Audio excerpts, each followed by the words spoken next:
هذا الحديث أسفا قال رسول الله صلى الله عليه وسلم إن هذا الخير خزائن لتلك الخزائن مفاتيح فطوبى لعبد جعله الله مفتاحا للخير مغلاقا للشر وويل لعبد جعله الله مفتاحا للشر مغلاقا للخير وہ کما قال صلی اللہ علیہ وسلم۔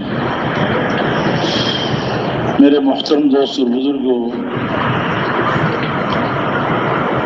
ہم اور آپ بہت زیادہ خوش قسمت ہیں کہ اللہ تعالیٰ نے ہمیں حضور اکرم صلی اللہ علیہ وسلم کا امتی بنایا۔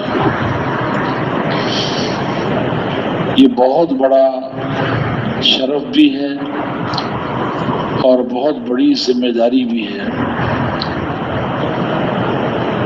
شرف اس لیے ہے کہ جتنی بھی امتیں اس امت سے پہلے آئی ہیں، ان امتوں کو من حیث الامت وہ کام جو نبیوں کو دیا جاتا تھا وہ کام ان امتوں کو نہیں ملا۔ انفرادی طور پر کوئی خیر کی کسی کو دعوت دے دیتا، برائی سے منع کر دیتا، یہ تو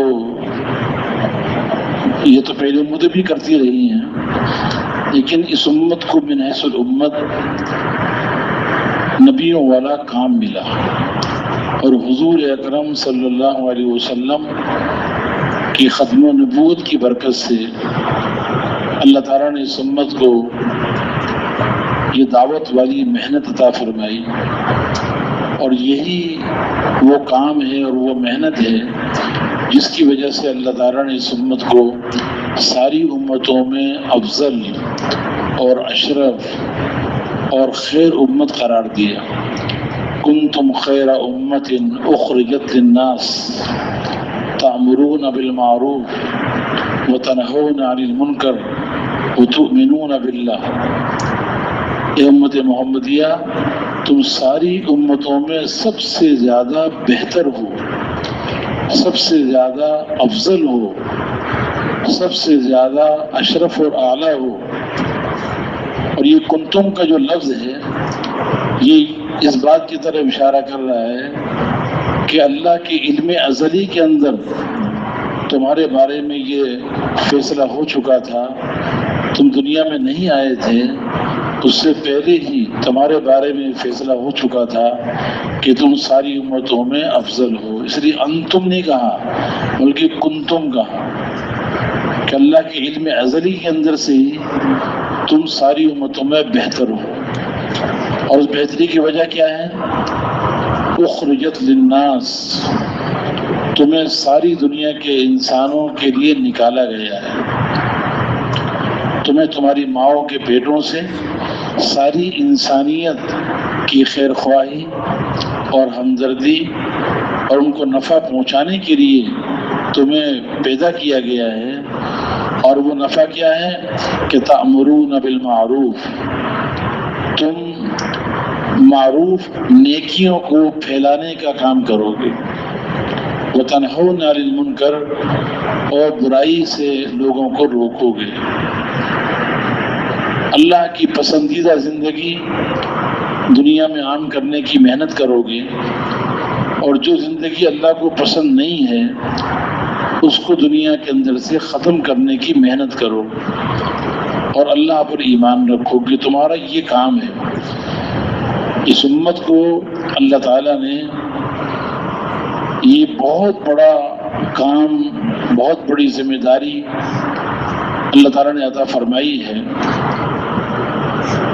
کہ اسے اللہ نے نبی والی محنت عطا فرمائی، اور نبی والی محنت اسے اللہ نے ذریعہ بنایا ہے انسانوں کے دلوں میں ہدایت کے نور کے آنے کا۔ جب نبیوں والی محنت وجود میں آتی ہے اپنے مخصوص طریقے کے ساتھ، نبیوں کے نہج پر صفات مطلوبہ کے ساتھ دن کی دعوت اور رات کو اللہ کے سامنے رونا گڑگڑانا، ان ساری صفات کے ساتھ قربانی اور مجاہدے کے ساتھ جب یہ محنت وجود میں آتی ہے تو اللہ تعالیٰ ان محنت کرنے والوں کی محنت کو قبول فرما کر، ان کی قربانیوں کو قبول فرما کر، ان کے گڑ گڑانے کو اور ان کے لیے ان کے اللہ کی دین کے لیے بے چین ہونے کو، انسانیت کی ہمدردی کے لیے بے چین ہونے کو اور گڑ گڑانے پر اللہ تعالیٰ ان محنت کرنے والوں کے دلوں کو بھی ہدایت کی نور سے منور کرتے ہیں، اس لیے کہ ان کے ساتھ تو اللہ کا وعدہ ہے کہ والذین جاہدوا فینا لنہدینہم سبلنا، جو محنت کرنے والے ہیں، دین کی محنت کرنے والے ہیں، اللہ کے لیے، اللہ کے بندوں کو دین پر لانے کے لیے جو خود محنت کرنے والے ہیں، ان کے ساتھ تو اللہ کا وعدہ ہے کہ اللہ انہیں ہدایت کا نور عطا فرمائیں گے اور ہدایت کے راستے، اللہ تک پہنچنے کے سارے راستے اللہ ان کے لیے کھول دیں گے۔ اور جن میں محنت کی جا رہی ہے تو اس محنت کے نتیجے میں اللہ تعالیٰ انہیں بھی ہدایت دیں گے اور ان کے سارے اعمال کا اجر ان محنت کرنے والوں کو ملے گا۔ جتنا یہ ہدایت کا نور دلوں میں اترتا جائے گا اتنا ہی اللہ کے احکامات میں کامیابی نظر آئے گی، ایمان میں کامیابی نظر آئے گی، کفر میں ناکامی نظر آئے گی، اللہ کے ہر حکم میں زندگی کا بننا نظر آئے گا اور اللہ کی نافرمانی میں زندگی کا بگڑنا نظر آئے گا۔ ہدایت کے اس نور میں اللہ تعالی انسانوں کو نظر آئے گا کہ حضور اکرم صلی اللہ علیہ وسلم کی ہر سنت وہ دنیا اور آخرت کی عزت کا ذریعہ ہے، اور آپ کی زندگی کے خلاف، آپ کی سنتوں کے خلاف زندگی گزارنا یہ ذلت کا ذریعہ ہے۔ ہدایت کی روشنی کے اندر دنیا کی بے رغبتی انہیں نظر آئے گی، دنیا کی رغبت دلوں سے اڑ جائے گی۔ جب ہدایت کا نور دل میں آئے گا تو دنیا جو کہ دھوکے کا گھر ہے، مچھر کا پر ہے، مکڑی کا جالا ہے، دھوکے باز دنیا ہے، متاع الغرور ہے، دھوکے کا سامان ہے، اس دنیا کی طرف رغبت اور میلان اور شوق یہ ختم ہو جائے گا، اور آخرت جو ہمیشہ کا گھر ہے، آخرت کا شوق پیدا ہو جائے گا، جنت کا شوق پیدا ہو جائے گا، اور مرنے سے پہلے مرنے کی تیاری کرنے میں یہ لگ جائے گا۔ یہ نبیوں کی محنت کا نتیجہ ہے کہ نبیوں کی محنت جب وجود میں آئے گی تو پھر یہ ہدایت کا نور اللہ دلوں میں ڈالیں گے، اور جتنا یہ روشنی دل کی بڑھتی جائے گی ہدایت کے نور کی، اتنا ہی احکامات میں کامیابیاں نظر آئیں گی اور اللہ کی نافرمانی میں ناکامی نظر آئے گی، اور حقیقت کی آنکھیں اللہ تعالیٰ کھول دے گا۔ اسی لیے ایک صحابی حضرت حارثہ رضی اللہ تعالیٰ عنہ مسجد میں لیٹے ہوئے تھے، حضور اکرم صلی اللہ علیہ وسلم کا وہاں سے گزر ہوا، آپ نے انہیں پاؤں سے حرکت دے کے اٹھایا تو ان کی آنکھ کھلی، تو آنکھ کھلتے ہی آپ نے ان سے پوچھا کیف اصبحت یا حارثہ، یا حارثہ تم نے صبح کس حال میں کی؟ تو انہوں نے کہا کہ اللہ کے نبی، اصبحت مؤمنا باللہ حقا، میں نے اللہ کے اوپر ایمان کے ساتھ میں نے صبح کی ہے، حقیقت کے ساتھ، ایمان کی حقیقت کے ساتھ میں نے صبح کی ہے۔ حالانکہ آدمی سو کر اٹھتا ہے تو فوراً اس سے کوئی سوال کرنا اور وہ جواب صحیح دے دے یہ عام طور پہ آسان نہیں ہوتا، لیکن چونکہ یہ ہدایت کا نور اور ایمان کا نور اس محنت کی برکت سے دلوں میں اترا ہوا تھا تو فوراً زبان پہ آیا کہ میں نے پکے ایمان کی حالت میں صبح کی ہے۔ تو حضور اکرم صلی اللہ علیہ وسلم نے فرمایا کہ حارثہ ان لکل حق حقیقہ، فما حقیقت ما تقول، ہر حق بات کی کوئی حقیقت ہوتی ہے، تمہارے ایمان والے ہونے کی کیا حقیقت ہے؟ تو عرض کیا کہ اللہ کے نبی، میرے ایمان والے ہونے کی حقیقت یہ ہے، علامت یہ ہے کہ اذفت نفسی عن الدنیا، میرا دل دنیا سے اڑ چکا ہے، دنیا کی طرف اب میری رغبت ختم ہو گئی۔ یہاں کے کپڑے اور یہاں کے کھانے، یہاں کے مکانات، اس دنیا کا سونا اور چاندی، یہاں کی زیب و زینت والی چیزیں، یہ ساری دنیا جو کچھ بھی ہے، اب اس طرف میری رغبت ہی نہیں ہے، اس سے میرا دل اٹھ چکا ہے۔ اب اس کی علامت کیا ہے؟ فَأَسْهَرْتُ لَيْلِي وَأَظْمَأْتُ نَهَارِي، اب میری رات جاگنے میں گزرتی ہے، اللہ کی عبادت میں، اللہ کی محبت میں، رات میری اللہ کی محبت میں، اللہ کی عبادت میں جاگنے میں گزرتی ہے۔ وَأَظْمَأْتُ نَهَارِي، اور میرا دن پیاس کی حالت میں، بھوک کی حالت میں گزرتا ہے، روزے میں، اللہ کی محبت میں۔ جن کے دلوں میں دنیا کی رغبت ہوتی ہے اور دنیا کے شوق ہوتے ہیں اور دنیا کی محبت دلوں میں ہوتی ہے، ان کی راتیں بھی دنیا کی فکر میں گزرتی ہیں۔ وہ بھی راتیں جاگتے ہیں لیکن دنیا کے لیے جاگتے ہیں، وہ بھی دنیا دن کے اندر تکلیفیں اٹھاتے ہیں، مشقتیں اٹھاتے ہیں، لیکن وہ اس ظاہری، اس فانی دنیا کے لیے اٹھاتے ہیں۔ اور جن کے دلوں میں ایمان کا نور اتر گیا اور ہدایت کا نور دلوں میں آ گیا، تو ان کی راتیں اللہ کی محبت میں گزرتی ہیں، اللہ کی مرضی والی زندگی میں، نماز، اللہ کا ذکر، قیام، رکوع، سجدہ، اللہ سے رو رو کر مانگنا، اس میں رات گزرتی ہے، اور دن اللہ کی محبت میں، بھوک میں، پیاس میں، اللہ کے لیے تکلیفیں برداشت کرنے میں دن گزرتا ہے۔ تو فرمایا کہ میری رات جاگنے میں گزرتی ہے اور میرا دن پیاس کی حالت میں گزرتا ہے، اور میری کیفیت یہ ہے وَكَأَنِّي أَنظُرُ إِلَىٰ عَرْشِ رَبِّي بَارِزًا، میری کیفیت یہ گویا کہ میں اپنے رب کے عرش کو اپنی آنکھوں کے سامنے دیکھ رہا ہوں۔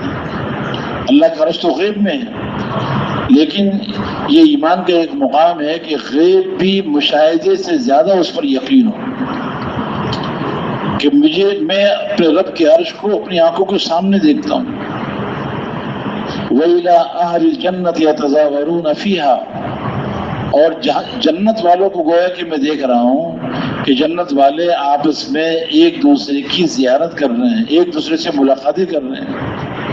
وَإِلَىٰ أَهْلِ النَّارِ يَتَعَاوَرُونَ، اور میں جہنم والوں کو گویا کہ دیکھ رہا ہوں کہ وہ ایک دوسرے کی طرف کتوں کی طرح بھونک رہے ہیں، اللہ کے عذاب کا شکار ہیں۔ جب یہ ایمان کا نور دلوں میں آتا ہے، اس دعوت کی مبارک محنت کی برکت سے، جو محنت اللہ نے اس امت کو دی ہے، تو پھر دل کے اندر سے اللہ کے غیر کا تاثر نکل جاتا ہے۔ یہ ساری کائنات اور جو کچھ اس میں ہے، جو نظر آ رہا ہے یا نظر نہیں آ رہا، اس کا تاثر اور اس کا یقین، اس سے زندگی بننے کا یقین، اس ساری دنیا سے امیدیں، دنیا والوں سے امیدیں کٹ جاتی ہیں، اور ایک اللہ کی ذات کا یقین دلوں میں اتر جاتا ہے کہ اس کائنات کا خالق اور مالک صرف اللہ ہے، لا الہ الا اللہ، اللہ کے علاوہ کوئی ہمارا معبود نہیں، اللہ کے علاوہ کوئی ہمارا مطلوب نہیں، اللہ کے علاوہ کوئی ہمارا محبوب نہیں، اللہ کے علاوہ کوئی ہمارا مقصود نہیں، عبادت کے لائق صرف اللہ ہے۔ احق من عبد، سب سے زیادہ عبادت کے لائق صرف اللہ ہے، وہی اس قابل ہے کہ اس کی عبادت کی جائے، اس کے سامنے رکوع کیا جائے، سجدہ کیا جائے،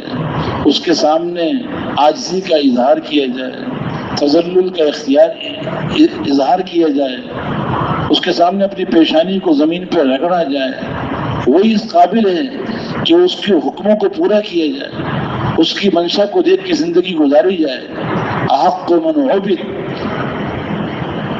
احق من ذکر، اور وہی اس لائق ہے کہ اس کا ذکر کیا جائے، اس کی پاکی بیان کی جائے، اس کی حمد کی جائے، اس کی ثنا کی جائے، اس کی بڑائی کو بیان کیا جائے۔ وہی اس لائق ہے۔ اللہ کے علاوہ اللہ کے غیر کی تعریف کرنا یہ زبان کی ناقدری ہے۔ وہی تعریف کے لائق ہے۔ الحمدللہ رب العالمین، ساری کی ساری تعریفیں اور ساری کی ساری حمد، ساری کی ساری صفات کمال یہ صرف اللہ میں ہے جو سارے جہانوں کا رب ہے۔ انصر و من ابتغی، وہی سب سے زیادہ مدد کرنے والا ہے۔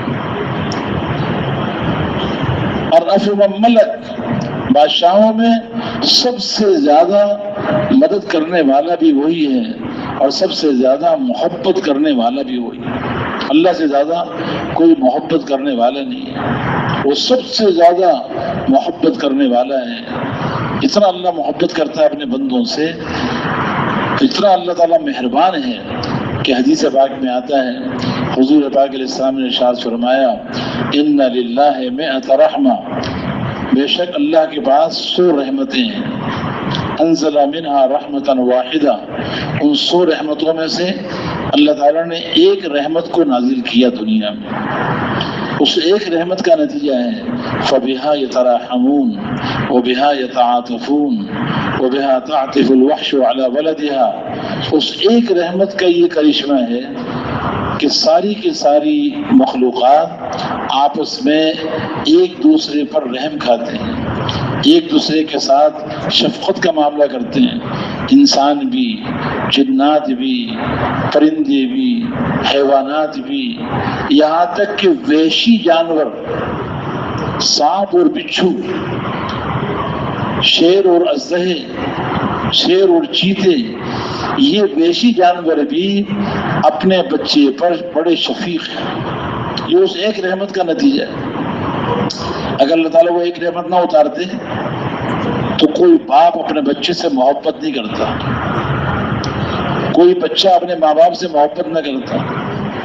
اگر وہ ایک رحمت نہ ہوتی تو بھائیوں اور بہنوں کے درمیان سے محبت ختم ہو جاتی، کوئی رشتہ دار کسی سے محبت ہی نہ کرتا۔ جانور تو کیا کریں گے، انسان بھی ایک دوسرے کے دشمن ہوتے اگر وہ ایک رحمت نہ ہوتی۔ اس ایک رحمت کا یہ کرشمہ ہے کہ اللہ نے دلوں میں محبتیں ڈالی ہیں،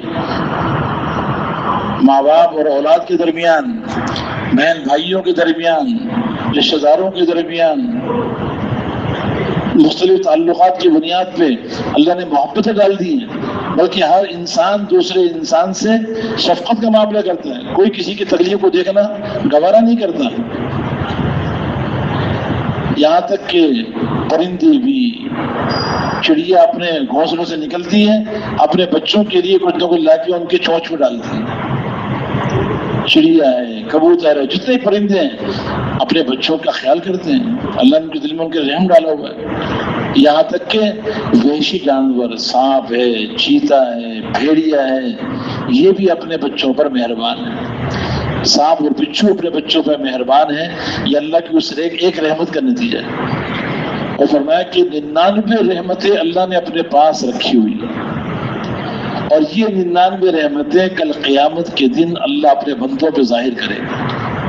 اب آپ بتائیے، ایک رحمت کا جب یہ نتیجہ ہے تو جب 99 رحمتیں اللہ تعالیٰ اپنی ظاہر کرے گا قیامت کے دن تو کیا ہی شان ہوگی اللہ کی۔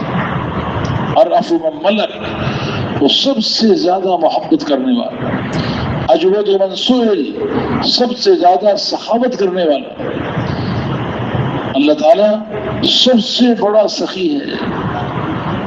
اللہ تعالیٰ سخی ہیں اور کریم ہیں، ایسے سخی ہیں کہ بن مانگے دیتے ہیں، ضرورت سے زیادہ دیتے ہیں۔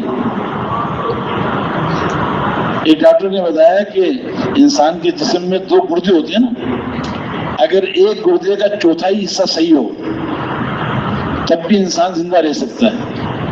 ایک گردے کا چوتھائی حصہ وہ اگر صحیح ہو تب بھی انسان زندہ رہ سکتا ہے۔ تو اللہ تعالیٰ نے ایک گردہ نہیں دیا بلکہ 2 گردے دیے. یہ اللہ کی سخاوت کی نشانی ہے. جسم کے اندر اللہ تعالیٰ نے دل کے اندر دل کی رگیں بند ہو جاتی ہیں تو اس کا بائی پاس کر کے اور وہ رگیں کہیں اور سے نکال کر جسم کے دوسرے سے نکال کے وہاں پہ لگا دیتے. وہ اللہ نے اسپیئر پارٹ رکھا ہوا اندر میں. ایسی اللہ کی سخاوت. اجود من سئل، سب سے زیادہ سخاوت کرنے والا. ید اللہ ملآ سخاء باللیل والنہار، اللہ کا ہاتھ ہر وقت بھرا ہوا ہے اور ہر وقت اپنے بندوں پر برس رہا ہے. اللہ تعالیٰ اپنے بندوں کو دے رہے ہیں اور وہ دینے سے خوش ہوتے ہیں. لینے سے خوش لیتے نہیں دیتے، سب کو دیتے ہیں.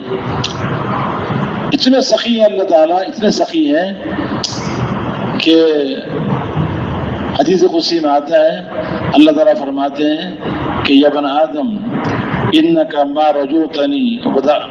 دعوتنی ورجوتنی غفرت لک علی ما کان منک ولا ابالی. اے ابن آدم، تو جب تک مجھ سے دعا کرتا رہے گا، مجھ سے امید مانگتا رہے گا تو میں تیرے سارے گناہ معاف کرتا چلا جاؤں. یا ابن آدم لو بلغت ذنوبک عنان السماء ثم استغفرتنی غفرت لک ولا ابالی. اے ابن آدم، اگر تو نے اتنے گناہ کر لیے کہ پوری روئے زمین تیرے گناہوں سے بھر جائے اور زمین سے لے کے آسمان تک یہ ساری خلا تیرے گناہوں سے بھر جائے اور تیرے گناہ آسمان کی چمڑی کو لگنے لگیں، پھر تم مجھ سے معافی مانگ لے گا، میں تیرے سارے گناہ معاف کر دوں گا اور مجھے کسی کی پرواہ نہیں. یا ابن آدم لو اتیتنی بقراب الارض خطایا ثم استغفرتنی غفرت لک ولا ابالی.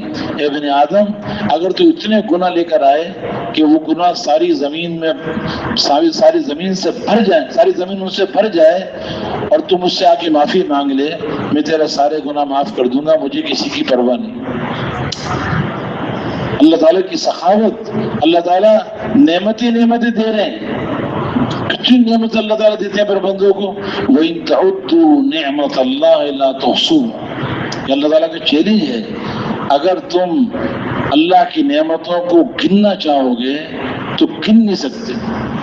ساری دنیا کے انسان اپنے دل و دماغ سے اللہ کی نعمتوں کو سوچیں اور گننا چاہیں، اپنی ساری دنیا کی جدید مشینوں کو استعمال کر لیں، لیکن اللہ کی نعمتوں کو گن نہیں سکتے. اللہ تعالیٰ نعمتیں دے رہا ہے اور بندے اس کے مقابلے میں اللہ کی نافرمانی کر رہے ہیں. حالانکہ نعمت کا تقاضا یہ ہے کہ اللہ کا شکر گزار بنا جائے. وہ تو نعمتیں برسا رہا ہے اور بندہ اس کے مقابلے میں بجائے اللہ کا شکر گزار بنتا اور شکر گزاری میں اللہ کی اطاعت کرتا اور اللہ کے احکامات کو پورا کرتا، اس کے بجائے وہ اللہ کی نافرمانی کر رہا ہے. اللہ نے آنکھیں دی. آنکھیں بہت بڑی نعمت ہے.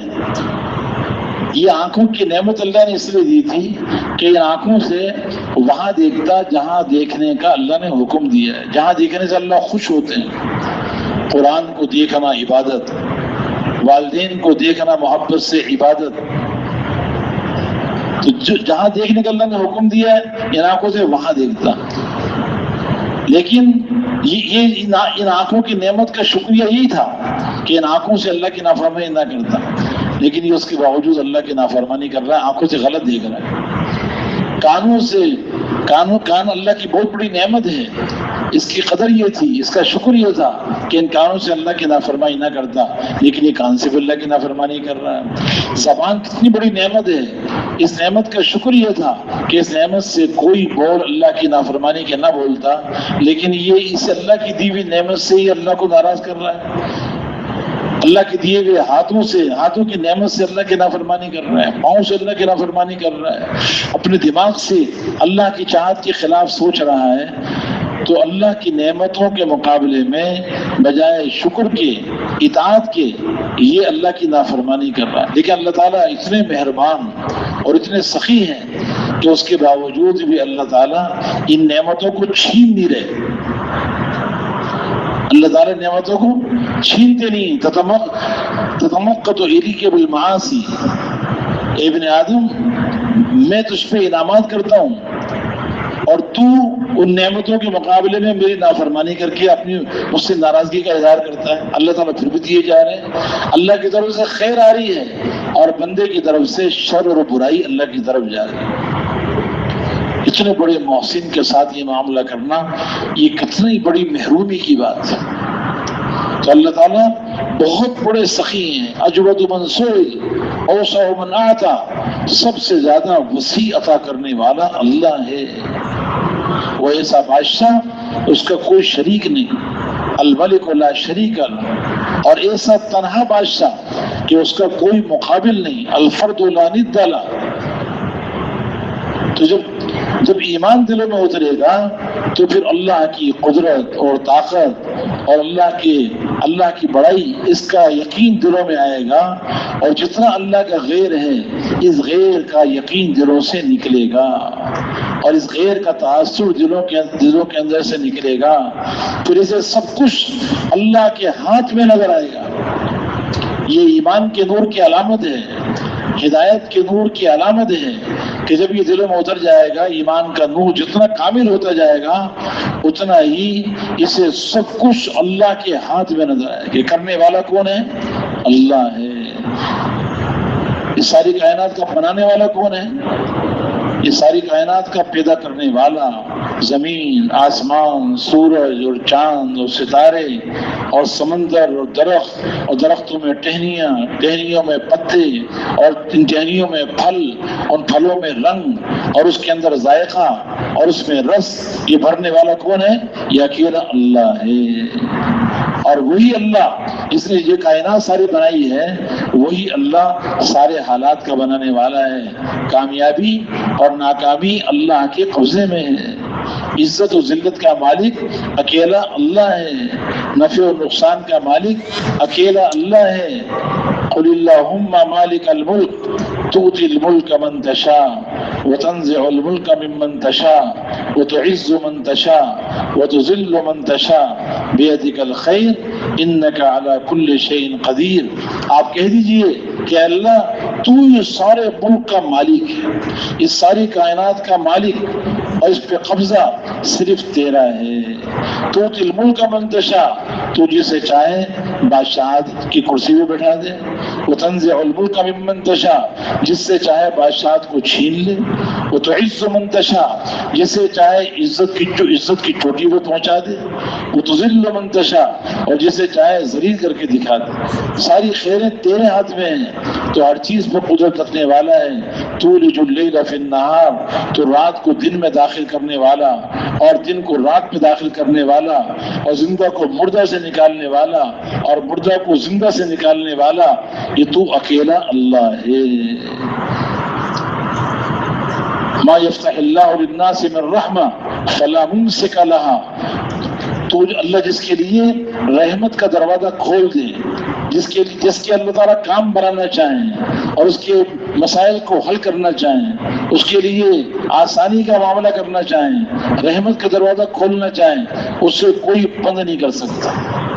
وما يمسك فلا مرسل له من بعدی، اور جس کے لیے اللہ رحمت کا دروازہ بند کر دے تو ساری دنیا مل کر اس کے لیے اس دروازے کو کھول نہیں سکتی. ان يمسسك الله بضر فلا كاشف له الا هو، اگر اللہ تکلیف پہنچانا چاہیں تو اس تکلیف کو اللہ کے علاوہ کوئی دور کر نہیں سکتا. وَإِن يُرِدْكَ بِخَيْرٍ فَلَا رَادَّ لِفَضْلِهِ، اللہ تعالیٰ اگر بھلائی کا ارادہ کریں، بھلائی پہنچانا چاہیں تو اس بھلائی کو کوئی لوٹا نہیں سکتا. سب کچھ کرنے دھرنے والا اکیلا اللہ ہے. اس لیے جتنا یہ یقین دلوں میں اترے گا اتنا ہی انسان سر سے لے کر پاؤں تک، صبح سے لے کے شام تک یہ اللہ کے احکامات کا پابند بن کے چلے گا اور نبی کے طریقوں پہ زندگی گزارنے والا بنے گا. اس لیے کہ یہ یقین دل میں آئے گا کہ جب سب کچھ کرنے والا اللہ ہے، یہ ساری کائنات کا خالق اور مالک اکیلا ہے، اکیلا اللہ ہے، اور نفع نقصان کا مالک اکیلا اللہ ہے، اور اللہ یہ ساری کائنات پہ اللہ کا قبضہ ہے. تو جس اللہ کے ہاتھ میں سب کچھ ہے اور ساری نعمتیں جو اللہ دینے والا ہے، دنیا اور آخرت کی کامیابی اور عزت اور سکون اور اطمینان اور سارے مسائل کا حل یہ بھی اللہ کے ہاتھ میں ہے. اور اللہ کے ہاتھ سے جو فیصلہ ہوتا ہے وہ ملک اور مال پر نہیں ہوتا, زمین اور جائیداد پر نہیں ہوتا, دنیا کے مادی نقشوں پر نہیں ہوتا, بلکہ اللہ کے ہاں جو فیصلہ ہوتا ہے وہ ایمان اور احکامات پر ہوتا ہے اور اعمال محمد صلی اللہ علیہ وسلم پر ہوتا ہے. اس لیے جو ہر حال میں اللہ کی مرضی کے مطابق زندگی گزارے گا اور نبی کے طریقے پہ چلے گا, اللہ اپنی قدرت سے اس سے راضی ہو کر اللہ اس کی دنیا بھی بنائیں گے اور اس کی آخرت بھی بنائیں گے. یہ اللہ کے وعدے ہیں. اسے اللہ تعالیٰ نے یہ اپنے وعدے بیان کیے کہ دیکھو اپنے آپ کو میرے حکموں کا تابع بنا لو, اپنے دلوں کو میرے تعلق سے بھر لو. ایمان اللہ کے تعلق کا نام ہے. یہ لا الہ الا اللہ یہ کلمہ معرفت بھی ہے اور یہ کلمہ عبدیت بھی ہے. اللہ کو بھی پہچان, اللہ کا تعارف بھی ہے اس میں, اور اللہ کا بندہ بن کے زندگی گزارنے کا کبھی اقرار ہے. اس لیے ہر حال میں یہ دیکھنا کہ میرا اللہ مجھ سے کیا چاہتا ہے. اللہ کی اس چاہت کو حضرت محمد صلی اللہ علیہ وسلم کے مبارک طریقے پہ پورا کرنا یہ کامیابی کا ذریعہ ہے. اس لیے فرمایا کہ دیکھو تم اگر کامیابی چاہتے ہو تو قد افلح المؤمنون, وہ ایمان والے کامیاب ہو گئے. الذین هم فی صلاتهم خاشعون, جو اپنی نمازوں میں خشوع کرنے والے ہیں. قد افلح من زکاها, کامیاب انسان وہ ہے کہ جس نے اپنے آپ پر محنت کر کے اپنے آپ کو پاکیزہ بنا لیا, اپنے دل کو غلط یقین سے پاک کیا, آنکھوں کو حرام دیکھنے سے پاک کیا, زبان کو حرام بولوں سے پاک کیا, کان کو حرام آوازوں کے سننے سے پاک کیا, ہاتھوں کو ظلم سے پاک کیا, اور اپنے پاؤں کو اللہ کی نافرمانی کی طرف چلنے سے پاک کر لیا. یہ کامیاب انسان ہے. وقد خاب من دساها, اور جس نے اپنے آپ کو گناہوں سے پراگندہ کر لیا, دل کو غلط یقین سے گندا کیا, آنکھوں کو اللہ کی نافرمانی سے گندا کیا, زبان کو اللہ کی نافرمانی سے گندا کیا, ہاتھ اور پاؤں کو اللہ کی نافرمانی سے گندا کر لیا. فرمایا کہ وہ ناکام ہو گیا. چاہے وہ پیسے والا ہے, چاہے وہ غریب ہے, مالدار ہے, بادشاہ ہے, فقیر ہے, تاجر ہے, زمیندار ہے, شہر کا رہنے والا ہے یا دیہات کا رہنے والا ہے, جو اپنے آپ پر محنت کر کے اپنے آپ کو پاکیزہ بنائے گا, اپنے آپ کو صفات حمیدہ سے آراستہ کرے گا, ایمان کی حقیقت کو حاصل کرے گا اور اپنے پورے جسم کو اللہ کے احکامات سے مزین کرے گا اور گناہوں سے اپنے آپ کو بچائے گا, یہ کامیاب انسان ہے. قد افلح من تزکا, جو خود پاکیزہ بن گیا, اپنے آپ پر محنت کر کے اپنا ایمان بنا لیا, اللہ سے تعلق بنا لیا اور اپنے پورے جسم کو اللہ کی مرضی کے مطابق استعمال کر کے اعمال صالحہ کرنے والا بن گیا. فرمایا کہ یہ کامیاب ہو گیا.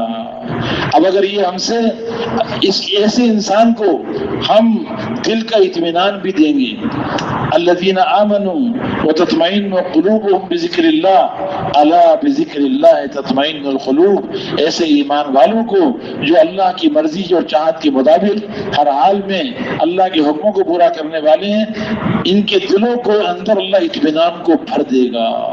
ان الذین آمنوا وعملوا الصالحات سیجعل لهم الرحمن ودا, ان کی محبت اللہ سارے انسانوں کے دلوں میں ڈالے گا, جانوروں کو دلوں میں اللہ کی محبت ڈال دے گا. الذین آمنوا ولم يلبسوا ایمانهم بظلم اولئک لهم الامن وهم مهتدون, ان کے لیے اللہ تعالیٰ امن کا فیصلہ کر دے گا, بغیر ہتھیاروں کے, بغیر فوج کے اللہ تعالیٰ ان کے لیے امن کا ماحول بنا دے گا. من عمل صالحا من ذکر او انثى وهو مؤمن فلنحيينه حیاة طیبہ, دل کا ایمان تیار کر لیا, ایمان کی حقیقت دل میں بھری ہوئی ہے اور پورا کا پورا جسم اللہ کی مرضی کے مطابق استعمال ہو رہا ہے, جسم سے اعمال صالحہ نکل رہے ہیں. فرمایا کہ ایسے انسانوں کو ہم دنیا کی ان کی زندگی بھی پاکیزہ بنائیں گے, دنیا کی زندگی پاکیزہ بنائیں گے, آخرت میں تو بڑے بڑے انعامات دیں گے. وَلَوْ أَنَّ أَهْلَ الْقُرَىٰ